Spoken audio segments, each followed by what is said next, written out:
pernah dilihat oleh mata, belum pernah terdengar oleh telinga, dan belum pernah terdetik dalam hati manusia tentang kenikmatan yang semacam itu. Jadi kalaupun dalam banyak ayat-ayat Al-Quran Allah menggambarkan tentang surga yang di bawahnya mengalir sungai-sungai, jangan disamakan dan dibandingkan dengan sungai yang ada di dunia ini. Kalau surga bercerita tentang pohon dengan segala buah-buahnya, jangan samakan dengan pohon dan segala buah-buahan yang ada di dunia ini. Kalau surga bercerita tentang istana, tentang tempat tidur, tentang permadani dan sebagainya, seluruhnya tidak sama dan tidak bisa disamakan atau dibayangkan dengan yang kita hadapi dalam kehidupan di dunia ini. Di sanalah manusia akan menemukan kehidupan yang hakiki, yang sebenar-benarnya, yang tidak akan pernah berubah untuk selama-lamanya. Adapun kehidupan di dunia ini, boleh saja kita katakan kehidupan yang kamuflase, fata morgana, atau dalam bahasa agama sering disebut dengan kehidupan khayali. Ia berubah, ia bertukar, ia berganti oleh pergeseran masa dan pertukaran waktu. Kita jadi orang kaya di dunia, bagaimanapun kayanya kita, kekayaan itu tidak lain adalah kekayaan khayali namanya. Hari ini dia kaya, besok dia boleh jatuh bangkrut. Tengoklah orang-orang kaya di dunia ini, yang tidak cuma sekedar memperkaya diri untuk dirinya sendiri saja, tapi kadang-kadang sudah mempersiapkan untuk anak-anaknya, untuk cucu-cucunya, untuk iparnya, untuk besannya, pendeknya untuk seluruh keluarganya. Tidak cukup harta cuma untuk 1, 2, 3, bahkan sampai 7 keturunan. Tidak cukup dengan uang miliaran, malah triliunan. Tidak cukup dengan punya tanah yang luas, malah gunung dibeli, laut dibeli, langit pun kalau dijual mau dibeli. Sudah melampaui batas yang dinamakan kewajaran, dihinggapi penyakit rakus bin serakah alias tamak. Lalu menghalalkan segala macam cara untuk mencapai harta, padahal itu tidak lebih dari bayangan khayali. Harta yang banyak itu mampukah menolak penyakit yang hendak datang? Harta yang banyak itu mampukah menahan tumbuhnya uban selembar di atas rambutnya? Harta yang banyak itu mampukah mencegah sebuah giginya yang hendak permisi? Dan pada akhirnya harta yang begitu banyak itu mampukah menolak kedatangan malaikat maut? Sama sekali ternyata tidak. Itulah kekayaan khayali namanya. Karena itu orang yang terbuka mata hatinya, dia tidak hanya mengejar kekayaan khayali ini, dia mengejar kekayaan hakiki yang terpendam di dalam kepribadian berupa al-akhlakul karimah. Akhlak dan budi pekerti yang terpuji yang menghiasi jiwa dan kehidupannya. Ada sifat sabarnya, ada sifat syukurnya, ada sifat qanaahnya, dan segala macam akhlak yang terpuji. Itulah kekayaan jiwa yang tidak bisa dinilai dengan materi. Kita punya pangkat, jabatan, kedudukan tinggi, pangkat apapun di dunia ini, sesungguhnya tidak lebih dari pangkat khayali. Buktinya bahwa dia pangkat khayali, pangkat di dunia ini selalu ada bekasnya. Saudara kenal ada bekas camat? Ada? Ada bekas lurah, ada bekas gubernur, ada bekas menteri, ada bekas presiden. Hari ini dia lurah, besok bekas lurah. Hari ini dia camat, besok bekas camat. Hari ini dia menteri, besok bekas menteri. Pangkat khayali. Maka Quran menganjurkan jangan pangkat khayali yang kita kejar mati-matian. Sampai menggunakan sistem jilat atas, injak bawah, sikut kiri kanan, yang penting dapat kedudukan. Padahal itu tidak lebih daripada pangkat khayali. Quran menganjurkan carilah pangkat hakiki. Kedudukan di sisi Allah, maqam di sisi Allah, itulah pangkat yang sebenarnya. Apa jalan ke arah sana? Quran memberikan petunjuk. Wa minal laili fatahajjat bihi nafilatan lak asa an yab'atsaka rabbuka maqaman mahmuda. di keheningan malam, dikala orang tidur nyenyak, bangunlah engkau tahajud kepada Allah Tuhanmu. Pasti kalau itu kau laksanakan, Allah akan menempatkan engkau di satu tempat yang terpuji, mendapat pangkat yang hakiki dan bukan sekedar pangkat khayal. Kita berusia muda kita ini pun muda khayali. Berapa lama kita muda? Hari berubah jadi minggu bertukar menjadi bulan, pergi datanglah tahun. Pergeseran masa dan pertukaran waktu membuat kita jadi berubah. Kulit yang tadinya kencang jadi lentur dan keriput. Segalanya berubah. Oleh karenanya, pada kehidupan di surga nanti, orang akan menemukan kehidupan yang hakiki, yang tidak akan pernah berubah untuk selama-lamanya. Kita akan mulai dengan menjelaskan bagaimana sebenarnya keadaan surga itu. Pertama, luasnya. Berapa sih luasnya surga? Dengan logika, sekarang ini dunia dihadapi dengan kekhawatiran terhadap peledakan penduduk yang nyaris tidak terkendali. 5 miliar lebih jumlah manusia yang nongkrong di permukaan bumi. Tapi sesungguhnya planet bumi yang kita tinggali ini cuma satu planet kecil dari 9 buah planet yang berada dalam sistem tata surya matahari yang lazimnya kita namakan galaksi. Selain tata surya matahari yang namanya galaksi itu, masih terdapat lagi galaksi-galaksi lain yang dengan sendirinya juga dikelilingi oleh planet-planet lain. Dan bumi kita yang kita tinggali ini, yang dihuni oleh tidak kurang 5 miliar manusia, hakikatnya cuma setitik debu di tengah angkasa alam yang luas ini. Oleh karenanya, di dalam surah Ali Imran ayat 173, ayat 133, Allah Subhanahu wa ta'ala menjelaskan, "Wasari'u ila maghfiratin min rabbikum wa jannatin 'arduha as-samawati wal ardu u'iddat lil muttaqin." Bersegeralah kamu menuju ampunan Allah dan surga yang luasnya seluas langit dan bumi. Seluas langit dan bumi. Sedangkan langit oleh mata telanjang ini kan tidak pernah kelihatan. Yang nampak oleh kita biru di atas, itu cuma batas titik pandangan manusia yang terjauh. Dan konon, itu adalah refleksi sinar matahari yang menyentuh air laut, melahirkan warna biru. Sedangkan hakikat langit itu sendiri, sampai hari ini, belum terjangkau oleh kemajuan ilmu pengetahuan. Sejauh-jauhnya manusia pergi baru ke bulan. Mungkin dalam beberapa tahun mendatang dia akan pergi ke planet-planet Mars dan planet-planet lainnya. Tapi itu masih terbatas dalam sistem tata surya matahari atau galaksi kita ini. Belum lagi sampai kepada langit yang pertama. Surga yang disediakan untuk orang-orang saleh ini luasnya seluas 7 lapis langit dan bumi.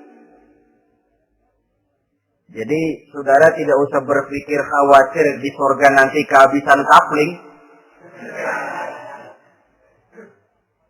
Di dunia ini saja masalah tempat tinggal sekarang ini jadi masalah pelik karena memang peledakan penduduk seiring dengan perkembangan tentang lapangan kerja yang harus disiapkan, sekolah yang mesti disediakan, sarana pendidikan yang harus disiapkan, rumah sakit untuk menjaga kesehatan, dan kompleks betul masalahnya. Tetapi di surga nanti, arduhas samawati wal ardh, luasnya seluas 7 lapis langit dan bumi. Satu keluasan yang hanya Allah saja yang maha tahu tentang batas-batasnya.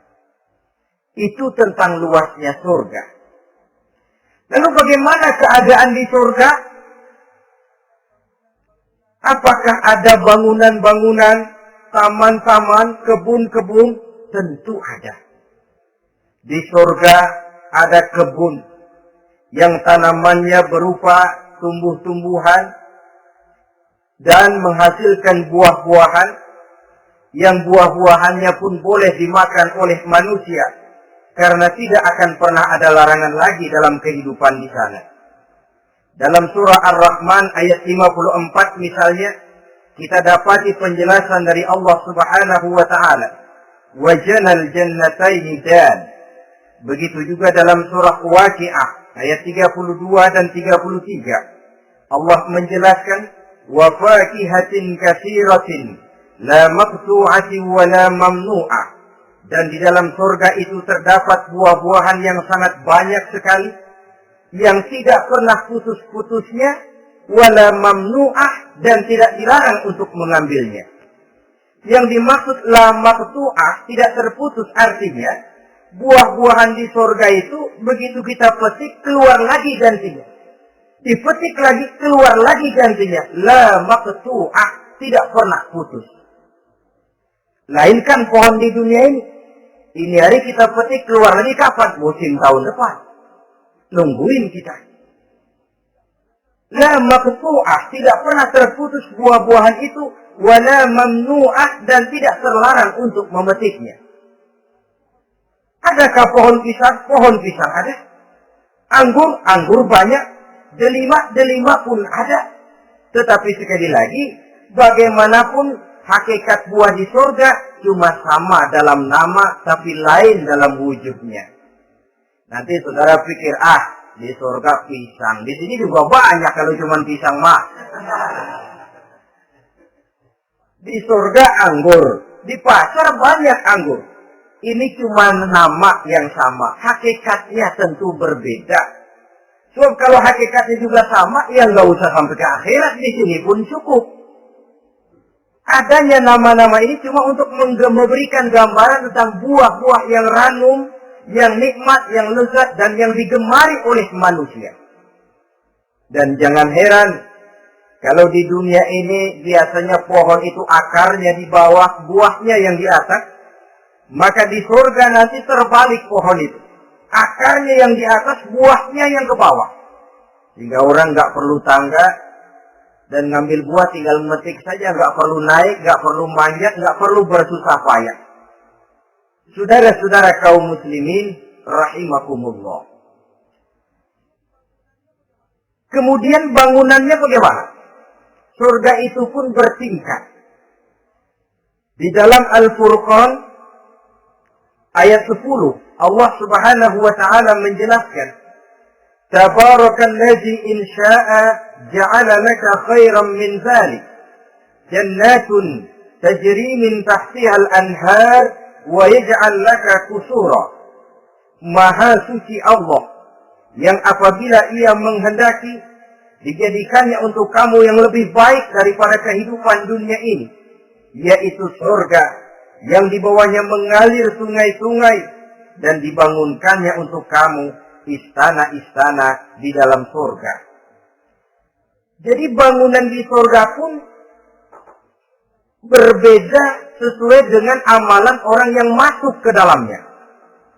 Seperti halnya perumahan di dunia ini, ada yang masuk kelas pondok indah, ada juga yang masuk kelas pondok pindah. Itu kan tidak sama itu. Ada pondok indah, ada pondok pindah. Sudah pondok pindah lagi. Kenapa bisa berbeda begitu? Ya tergantung kekuatan ekonominya. Makin tinggi nilai kekuatan ekonominya, makin mampu dia mendirikan istana di dunia. Tapi di surga nanti, yang bikin mampu bukan ekonomi. Yang bikin mampu adalah amalan pada waktu hidup di dunia. Makin banyak amalnya, dengan sendirinya makin baguslah istananya di surga. Tetapi yang namanya surga, dapat empernya juga sudah lumayan betul itu. Seemper-empernya surga masih jauh lebih baik daripada sebagus-bagus istana di dunia ini. Taj Mahal, bangunan yang mengagumkan.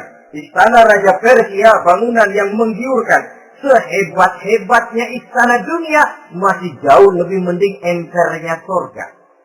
Konon ya, menurut satu riwayat, baunya surga itu sudah bisa dicium 40 tahun perjalanan.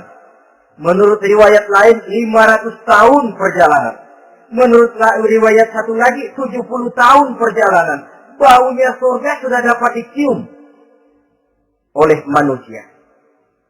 Saudara-saudara kaum muslimin rahimakumullah.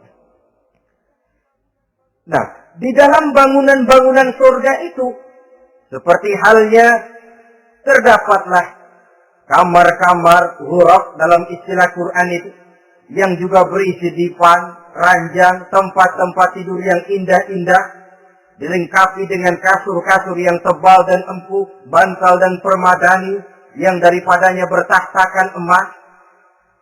Terulah tempat tidur paling menggiurkan kita zaman sekarang ini yang namanya Dunlopillow atau Alga Spring Bed. Sejauh itu bayangan kita menggambarkan masih belum apa-apanya ketimbang tempat tidur yang ada di surga itu nanti. Saudara-saudara kaum muslimin, apakah juga penduduk surga makan, minum, memakai pakaian? Iya. Mereka akan beroleh gelas, piala, kendi, cerek, dan piring-piring yang terbuat dari emas dan perak. Tentu tidak usah gambarkan lagi macam emas dan perak di dunia. Emas dan peraknya akhirat, saudara-saudara. Tetap saja mana ainun ra'at, wala uzunun sami'at, wala khatara fi qalbil bashar. Belum pernah dilihat mata, belum pernah didengar telinga, dan belum pernah terdetik dalam hati manusia tentang wujud yang semacam itu. Apa pakaian mereka? Pakaian penduduk surga dari sutra yang lembut dan tebal, berwarna hijau. Kemudian saudara-saudara, sungai juga mengalir di sana. Mata airnya antara lain berwarna jernih, ada yang air susu, ada yang sungai madu, ada yang khamar atau sungai arak, dan penduduk surga boleh meminumnya. Tidak ada larangan sama sekali. Timbul pikiran konyol, kalau di surga orang pada minum arak, apa banyak yang teler di surga? Ya tentu tidak. Sebab di sana saya katakan tadi kehidupan yang hakiki. Segalanya diperbolehkan, segalanya dipersilahkan. Nah, lalu untuk masuk ke surga itu apa melalui pintu? Memang melalui berbagai macam pintu. Dan ada pintu-pintu khusus yang tidak boleh dimasuki orang lain. Sayyidina Abu Bakar Siddiq radhiyallahu anhu pernah bertanya tentang hal itu kepada baginda Nabi. Ya Rasul, apakah di surga ada pintu-pintu khusus? Ada, Abu Bakar. Ada di dalam surga itu pintu yang namanya Rayyan. Tidak boleh masuk ke pintu itu melainkan orang-orang yang puasa.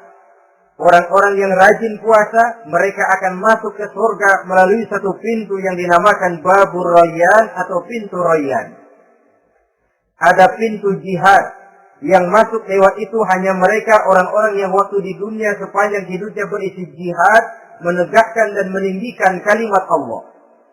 Ada Babur Sedekah, pintu yang hanya boleh dilewati oleh orang-orang yang rajin bersedekah, ringan tangan dalam memberikan bantuan kepada orang-orang yang memang memerlukannya. Dan setiap orang melalui pintu yang sesuai dengan amalannya masing-masing. Ketika itu Abu Bakar bertanya, ya Rasul, apa ada orang yang dipanggil dari tiap pintu? Tiap pintu manggil dia. Kata Nabi, ada Abu Bakar, dan saya doakan kau masuk salah satu di antara orang yang dipanggil dari tiap pintu. Ini orang multi komplek ini. Puasa, dia ahli puasa. Soal jihad, sepanjang hidupnya dia jihad. Sedekah memang tangannya pemurah. Tahajud memang tiap malam. Sementara itu akhlaknya luhur. Tiap pintu manggil dia. Dalam hadis ada juga perempuan yang bernasib baik. Dijelaskan oleh Nabi, "Idza shallatil mar'atu khamsaha wa shamat shahraha wa hafizat farjaha wa ata'at zawjaha qila laha udkhuli min ayyi abwabil jannati syi'ti."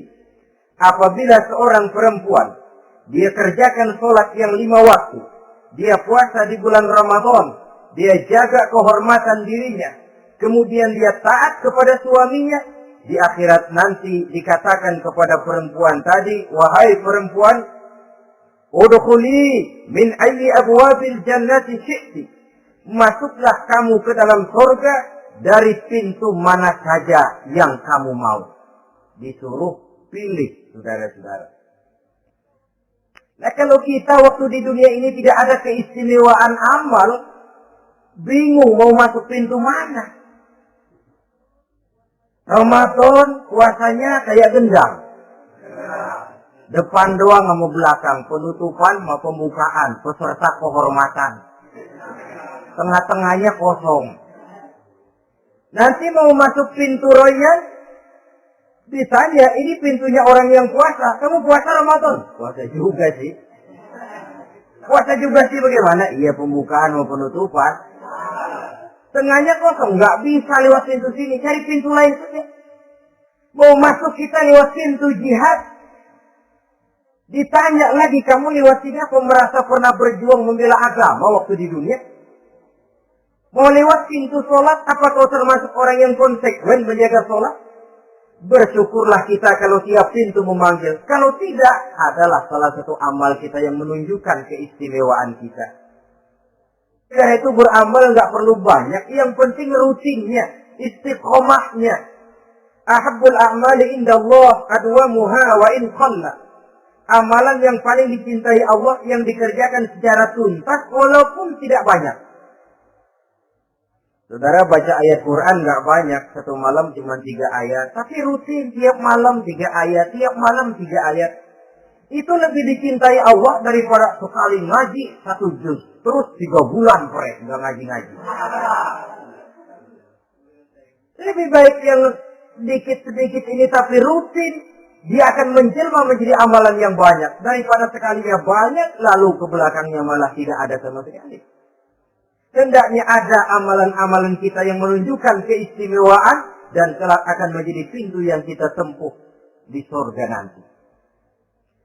Apabila kita sudah melalui pintu-pintu surga itu dan tinggal di dalamnya dengan pakaian, dengan perhiasan, dengan makanan dan minuman sebagai yang saya sebutkan tadi, maka kita pun dalam kehidupan di sana akan dilayani oleh pelayan-pelayan muda. Yatufu alaihim wildanun mukhalladun. Pelayan-pelayan yang muda itu keliling melayani apa keperluannya. Dan tidak pernah tua pelayan itu. Sebagaimana kita pun tidak akan pernah tua. Pendeknya sudah jadi king of king di surga. Jadi raja di raja. Fasilitas serba cukup, apa yang kita mau tersedia, tidak ada larangan dan pelayan seperlunya diberikan kepada kita.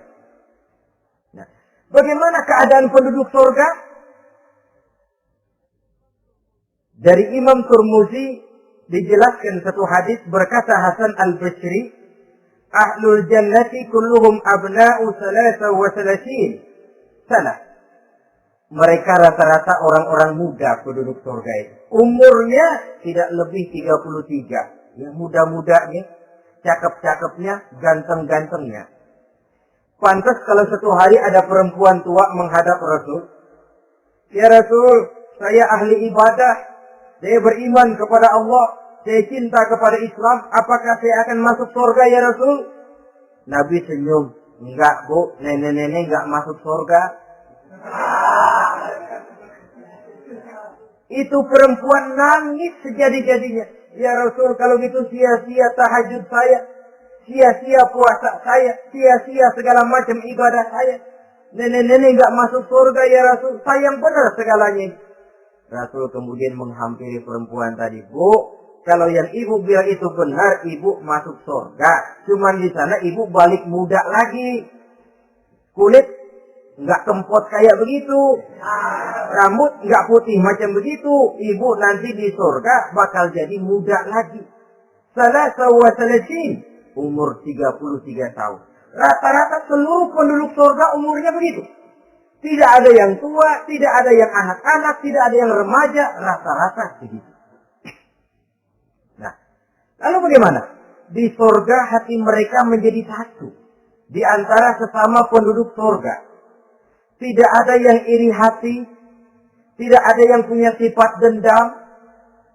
Itu keadaan di surga. Walaupun bertetangga, yang satu bisa mengunjungi yang lain, yang satu bisa nengokin yang lain, tapi tidak ada sifat iri hati dan dengki. Tidak ada yang satu datang ke tempat saudara di surga, loh kapling lu lebih luas dari gua, ini nggak ada Tuhan. Tidak ada. Semuanya hati sudah menjadi satu, tidak ada dendam, tidak ada iri hati. Kan jauh bedanya dengan kehidupan di dunia ini toh. Kadang-kadang di dunia ini begitulah romantikanya. Kita melarat, disuraki orang, kita sedikit kaya, diselidiki orang. Ada saja yang iri, ada saja yang hasut, dan selalu mencari cara untuk menjatuhkan kita. Di surga, hal semacam itu tidak akan kita temui. Orang tidak punya sifat iri hati dan dendam. Lalu bagaimana lagi keadaan penduduk surga itu? Mereka selalu merasa senang dan bahagia. Tiap hari, tiap saat yang dirasakan cuma itu saja. Tidak diselingi seperti kehidupan di dunia ini, di mana senang berseling dengan susah, bahagia berganti dengan derita, ada senyum bahagia, ada tangis menahan derita. Itu romantika kehidupan di dunia. Di akhirat itu tidak akan pernah ditemui dalam surga nanti. Orang selalu merasa senang karenanya di sana tidak ada keluh kesah, tidak ada orang yang murung. Tidak ada orang yang narik nafas panjang sambil menghitung bintang di langit. Selalu merasa senang dan selalu merasa bahagia. Lalu bagaimana kondisi fisik mereka? Di surga tidak ada orang yang cacat. Baik ia cacat rohani ataupun cacat jasmani. Seperti yang kita temui di dunia ini, ada saja cacatnya. Kadang-kadang jasmani sehat, rohaninya sakit. Kadang-kadang rohaninya bagus, jasmaninya cacat. Di surga, orang sempurna, komplit, cukup. Tidak ada yang cacat rohani ataupun yang cacat jasmani. Kalau dalam kehidupan di dunia ini mereka cacat, bagaimana? Mereka akan utuh dan sempurna apabila masuk ke dalam surga. Dan di surga, sungguh pun mereka makan, sungguh pun mereka minum, mereka tidak akan pernah buang air. Baik air besar maupun air kecil. Sebab kalau makan dan minum di surga harus buang air, tentu malaikat harus menyediakan WC. Dan kalau surga sudah ada WC, tentu tinja yang repot. Saudara-saudara kaum muslimin, tidak buang air, juga tidak buang angin. Dan tidak sakit.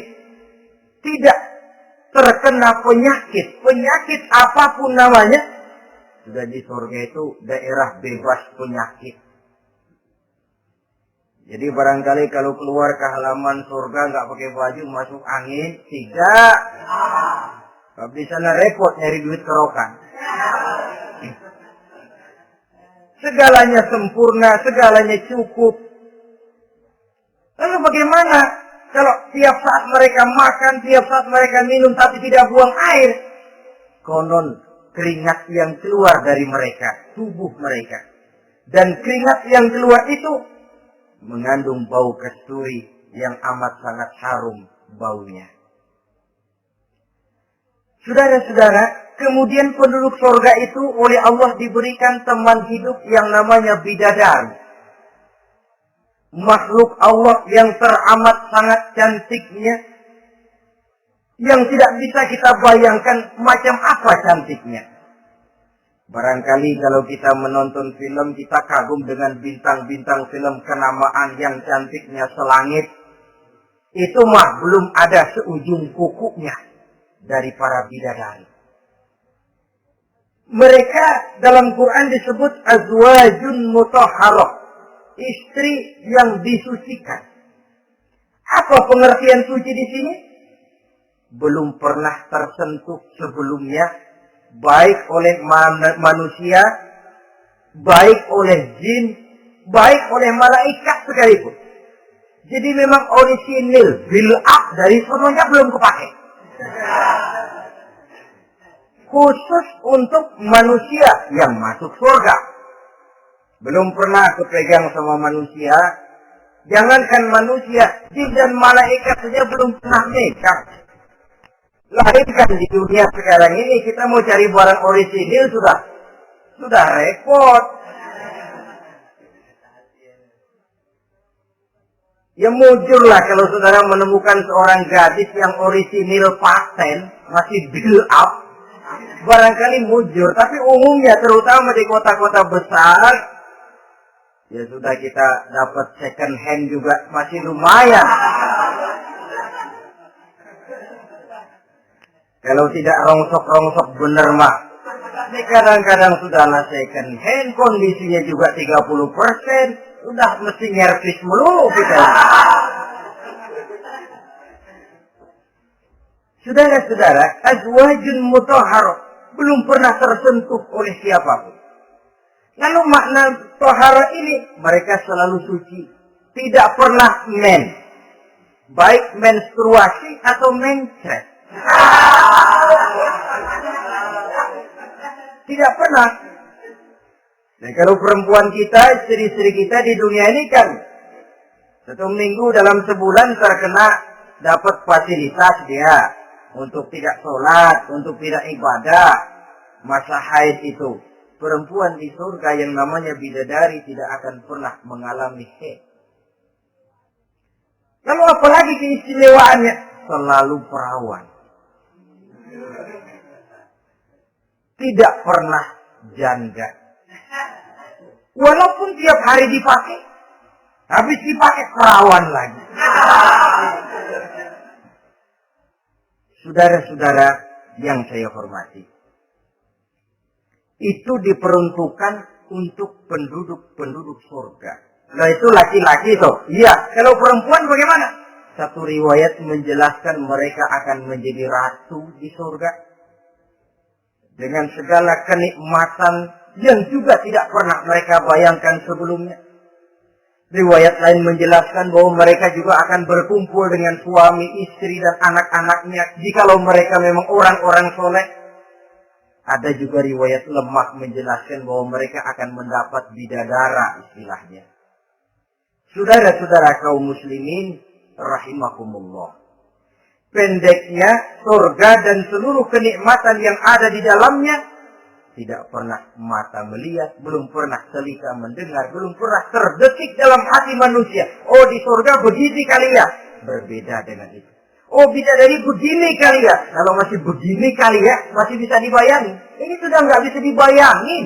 Jadi nggak usah begini ya begitu ya. Saudara-saudara, apabila orang sudah masuk ke dalam surga, bertemu dengan sesama teman waktu di dunia, surah At-Tur menjelaskan ayat 25-26, wa aqbala ba'dhum 'ala ba'din yatasaalun qalu inna kunna qablu fi ahlina musyrikin famanna Allahu 'alaina wa waqana 'adzabas samum. Apabila mereka telah masuk ke dalam surga, sebagian yang lain berkunjung kepada sebagian yang lain. Cara kita belah sono, ini teman kita dulu waktu dunia, yuk samperin yuk.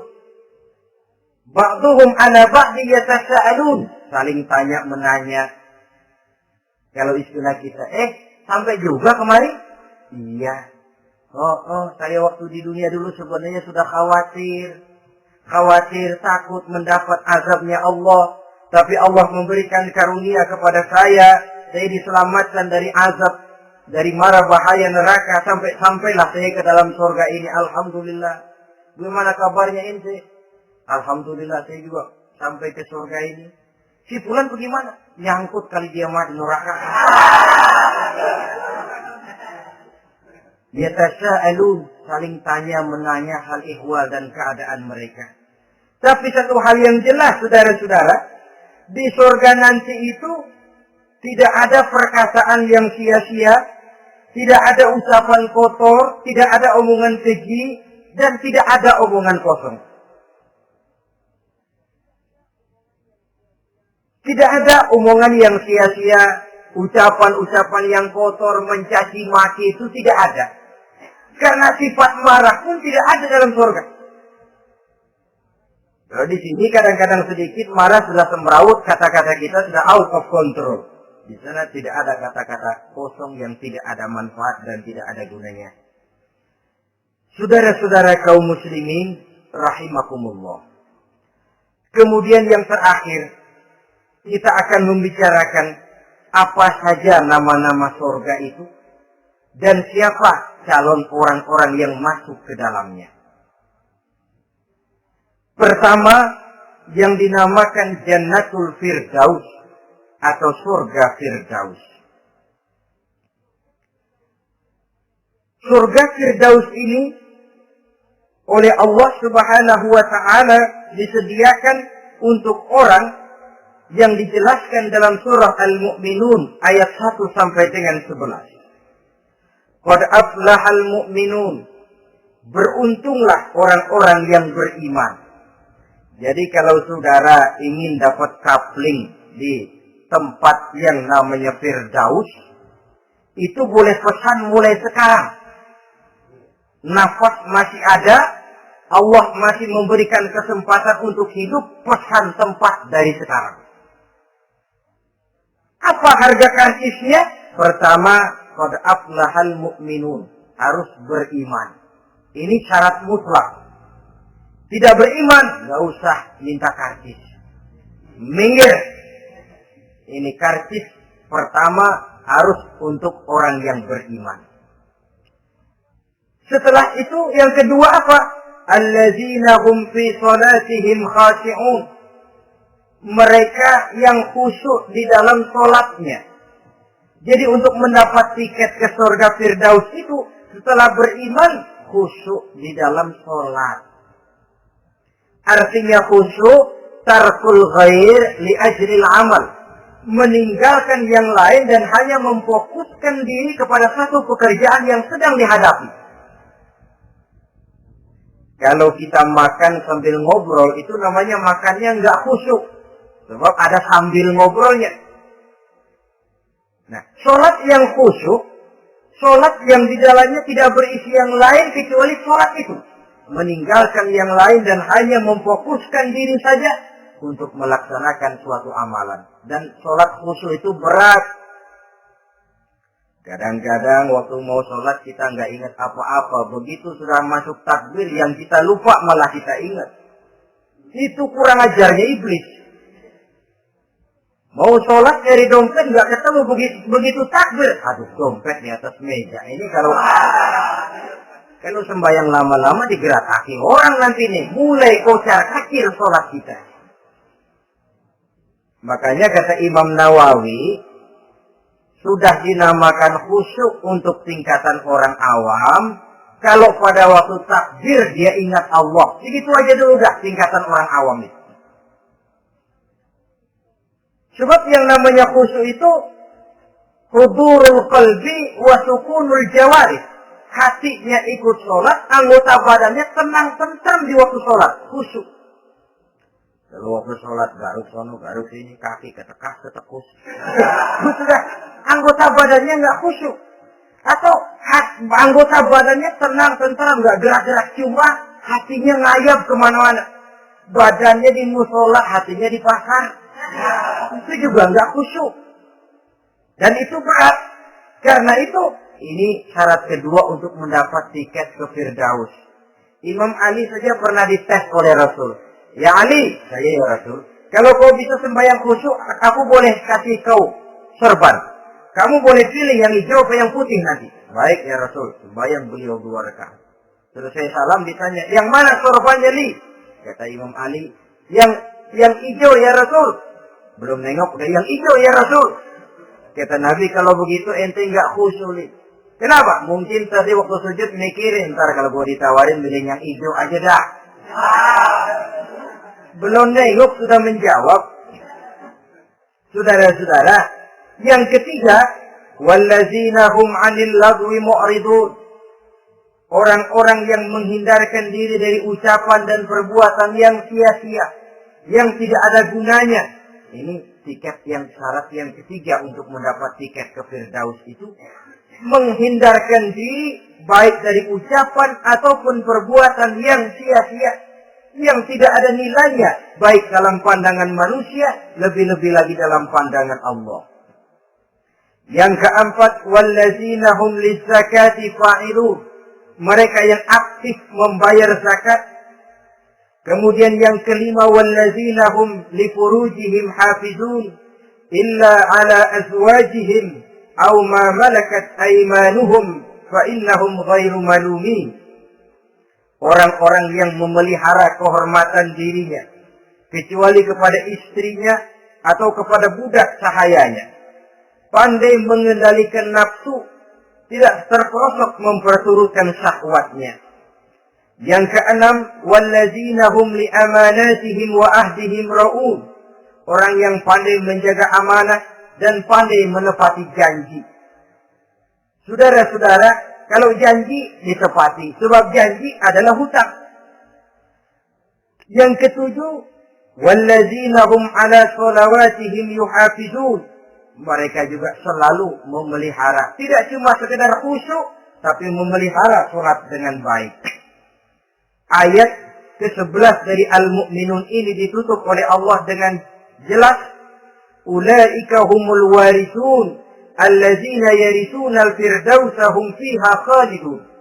Mereka itulah para ahli waris yang akan menerima warisan berupa surga Firdaus dan mereka kekal di dalamnya. Kalau tadi sudah kita tangkap bahwa begitu besar kenikmatan yang ada di dalam surga, ternyata barang yang mahal memang tidak mudah untuk didapat. Saudara-saudara, inilah surga Firdaus.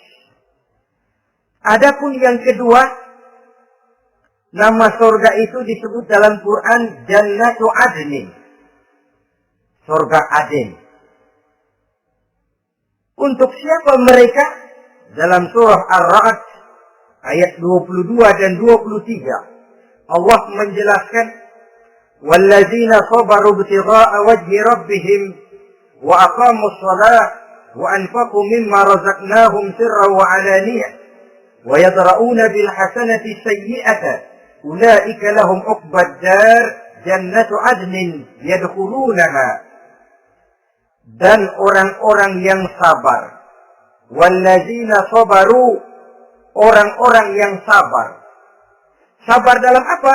Ibtigha'a wajhi rabbihim, dalam menuntut keridhaan Allah. Sabar dalam mencari keridhaan Allah. Sujud mencari keridhaan Allah, sabar. Puasa mencari keridhaan Allah, sabar. Melaksanakan segala macam ibadah untuk mencari keridhaan Allah, sabar. Ini syarat untuk mendapat tiket ke surga Aden nanti. Jannatu Adnin. Sabar dalam mencari ridho Allah. Apalagi di zaman sekarang katanya persaingan hidup makin tajam, lapangan kerja makin sulit, mental hipokrit makin merajalela, golongan munafik alias bunglon ada di mana-mana. Kalau nemplok di daun kuning, warnanya kuning. Hinggap di daun hijau, dia jadi hijau. Nempel di dahan coklat, jadi coklat. Menjilat ke sana kemari. Bukan untuk mendapat ridho Allah kadang, tapi untuk mendapat ridho atasannya. Mendapat restu atasannya. Ini kan realita dalam kehidupan. Saudara-saudara, mencari muka. Padahal seorang muslim ibtigha'a wajhi rabbihim, sabar dalam mencari ridho Allah. Lalu wa aqamus shalah, mereka mendirikan salat. Di sini hanya pengertian umum, mendirikan salat. Kalau dalam Firdaus tadi ditegaskan, tidak cuma sekedar mendirikan, tapi juga khusyuk dan memelihara. Ini mendirikan, saudara-saudara. Maaf, ada orang yang mengerjakan sholat, ada orang yang mendirikan sholat. Apa bedanya itu? kalau mengerjakan sholat cuma sekedar gugur kewajiban. Pokoknya gugur kewajiban beres. Kadang-kadang pulang sembahyang Jumat ya bersendal. Enggak sembahyang dia, sembahyang. Kok nyolong sendal pulangnya? Itu baru ngerjain sholat, belum mendirikan sholat. Kalau mendirikan sholat, selesai sholat, ajaran sholat diterjemahkan dalam kehidupan. Itu mendirikan namanya. Ada istimror, kontinuitas alias kesinambungan. Selesai sholat, akhlak sholat, ajaran sholat diterjemahkan di luar sholat. Itu makna aqamus sholat. Apalagi syarat yang ketiga untuk mendapat tiket ke surga Aden ini, wa anfaqu mimma razaqnahum sirran wa alaniyah. Menginfakkan, membelanjakan di jalan Allah rezeki yang diberikan kepada mereka, baik terang-terangan maupun sembunyi-sembunyi. Maka sedekah itu terang-terangan baik, sembunyi-sembunyi juga baik kalau niatnya ikhlas karena Allah. Terang-terangan baik. Kenapa? Untuk merangsang orang lain supaya berbuat seperti kita. Bukan untuk dipuji. Bukan untuk mendapat ria. Saudara-saudara, saya yang miskin nyumbang 100.000. Saudara berapa yang kaya? Ini boleh untuk merangsang orang lain. Tapi kalau untuk ria, itu tentu dilarang oleh agama. Terang-terangan boleh. Sembunyi juga boleh. Bahkan itu yang dianjurkan oleh Nabi. Tangan kiri tidak tahu apa yang diberikan oleh tangan kanannya. Saudara-saudara, lalu yang keempat, wa yadra'una bil hasanati sayyi'ata. Mereka menolak kejahatan dengan kebaikan. Dia hanya tidak berteriak-teriak tentang kemiskinan, tapi melakukan usaha bagaimana mengatasi kemiskinan. Dia tidak hanya berteriak dengan mengemukakan berbagai macam kemunkaran, tapi mengimbanginya dengan menanamkan segala macam kebajikan. Seperti sekarang ini tuh. Air saja kalau cuma dibendung tapi tidak disalurkan kan ngebludak, jebol bendungan. Kita cuma teriak anak-anak muda dihantam oleh kebudayaan barat yang merusak moral. Tapi mana kebudayaan Islam kita? Nggak pernah kita timbulkan. Musuh kita adalah kemiskinan dan kebodohan jelas. Tapi apa langkah ekonomi yang kita lakukan untuk mengatasi kemiskinan? Dan bagaimana upaya kita meningkatkan mutu pendidikan? Kadang-kadang yang mutunya baik, mahalnya nggak kejangkau oleh lapisan rakyat yang di bawah menengah ke bawah ini. Itu yang jadi problem. Orang yang mendapat tiket ke surga Aden ini, mereka menolak kejahatan dengan mengimbanginya, melakukan kebajikan. Tidak cuma teori, tidak cuma propaganda, tapi ada langkah konkret. Bahwa untuk membentengi kemaksiatan harus diperbanyak munkar. Untuk mengimbangi segala macam perbuatan durjana harus dikembangkan majelis taklim pesantren, menghidupkan akhlak Islamiyah dalam kehidupan sehari-hari. Wa yadra'una bil hasanati sayyi'ah. Orang semacam itulah yang akan mendapat tiket ke surga Aden atau Jannatu Adnin nanti. 2. Adapun surga yang ketiga dinamakan Jannatun Na'im. Surga Na'im. Na'im mengandung arti penuh kenikmatan. Tiketnya sederhana saja. Al-Qalam ayat 34. Inna lil muttaqina inda rabbihim Jannatun Na'im. Sesungguhnya bagi orang-orang yang bertakwa kepada Allah, mereka akan mendapat balasan berupa Jannatun Na'im. Surga Na'im namanya. Jadi, tidak banyak untuk mendapatkan surga Na'im ini, cuma takwa. Cuma takwa yang jadi banyak. Apa itu takwa? Sekarang ini kan takwa jadi lalap. Dan orang sering menggunakan istilah agama di zaman sekarang ini untuk maksud yang tidak sama dengan maksud agama. Padahal takwa ini jelas. Sebelum Islam datang ke Indonesia, kita orang Indonesia tidak kenal kata-kata takwa. Maka kalau harus menggunakan kata takwa, pengertiannya harus dikembalikan kepada pengertian Islam. Ini sih enggak. Orang yang mana aja kalau dilantik bertakwa kepada Tuhan yang Maha Esa, bertakwa, sampai membleh tuh beda bertakwa.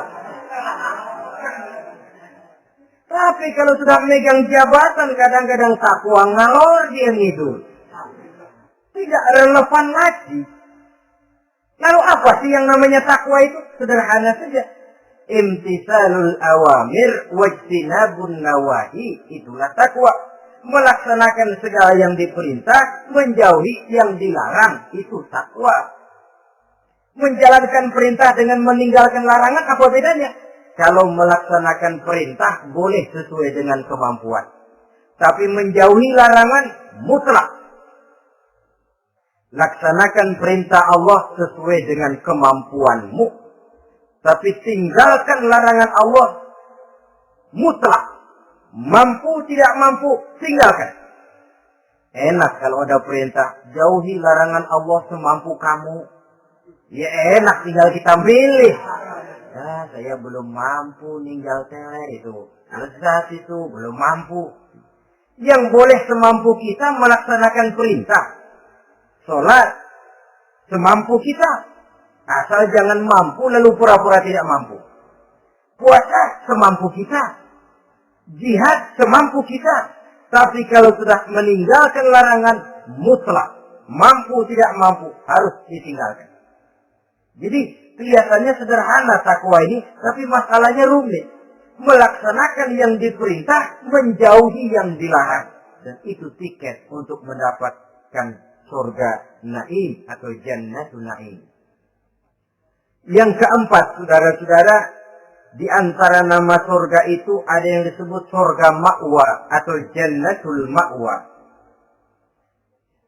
Apa tiket untuk sampai ke sana? Surah An-Nazi'at ayat 40 dan 41.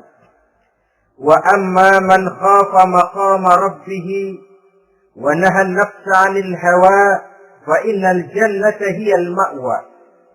Sesungguhnya orang-orang yang takut kepada larangan Tuhannya, wa naha an-nafsa 'anil hawa, dan sanggup mengendalikan nafsu, sanggup mengendalikan diri dari memperturutkan hawa nafsu, fa innal jannata hiyal ma'wa, surga ma'wa lah tempat tinggalnya nanti. Jadi tiket ke jannatul ma'wa ini pertama, khafa maqama rabbih, takut kepada batas-batas yang telah ditentukan oleh Tuhannya. Ini batasnya, kamu jangan nyebrang ke sini. Ini batas yang halal, ini yang haram, ini yang hak, ini yang batil, ini yang ma'ruf, ini yang munkar. Orang yang ingin mendapat tiket ke ma'wa, dia takut batas-batas itu. Lalu sanggup mengendalikan diri, tidak sampai memperturutkan hawa nafsunya. Itu tiket ke surga ma'wa. Yang kelima dinamakan surga Darussalam atau Jannah Darussalam. Dijelaskan dalam Al-An'am ayat 126 dan 127. Wa hadza siratu rabbika mustaqima. وَقَدْ فَصَّلْنَا الْآيَاتِ لِقَوْمٍ يَتَذَكَّرُونَ لَهُمْ دَارُ السَّلَامِ عِنْدَ رَبِّهِمْ وَهُوَ وَلِيُّهُمْ بِمَا كَانُوا يَعْمَلُونَ. Inilah jalan Tuhanmu yang lurus. Telah kami pisahkan ayat-ayat kami bagi kaum yang mau berpikir. Jadi kelihatan di sini untuk mendapat tiket ke Darussalam, istiqomah mengikuti jalan lurus, istiqomah berpegang kepada Islam, dan pandai membedakan apa yang memang oleh Allah sudah dibedakan. Antara yang hak dan batil, antara yang benar dan salah, dan selalu ingat kepada ayat-ayat Allah. Itu surga Darussalam. Yang keenam dinamakan Darul Muqamah. Siapa penghuninya? Surah Fatir ayat 34-35. Wa qalu alhamdulillahi allazi azhaba 'anna al-hazan. Inna rabbana laghafurun syakur allazi ahallana darul muqamah min fadlihi la yamassuna fiha nasabun wa la yamassuna fiha lughub. Yaitu orang-orang yang senantiasa bertahmid, memuji kebesaran Allah Subhanahu wa taala. Mereka akan mendapatkan darul muqamah. Yang ketujuh dinamakan surga Maqamul Amin. Ini pun disediakan untuk orang yang bertakwa. Seperti dalam Ad-Dukhan ayat 51. Innal muttaqina fi maqamin amin. Dan yang terakhir yang ke-8 adalah surga khuldi atau jannatul khuldi. Dalam surah Al-Furqan ayat 15 dijelaskan, "Qul adzalika khairun am jannatul khuldi allati wu'idal muttaqun kanat lahum jazaa'an wa masira." Saudara-saudara kaum muslimin rahimakumullah, oleh terbatasnya waktu, inilah sekelumit tentang surga dan calon-calon penghuninya. Mudah-mudahan dijadikan kita oleh Allah termasuk salah seorang di antara calon-calon yang kelak akan menjadi penghuni surga, mendapat kenikmatan yang kekal dan abadi di dalamnya. Amin ya rabbal alamin. Terima kasih atas segala perhatian. Mohon maaf atas segala kekurangan. Usikum wa nafsi bitaqwallah. Wassalamualaikum warahmatullahi wabarakatuh. Waalaikumsalam warahmatullahi wabarakatuh.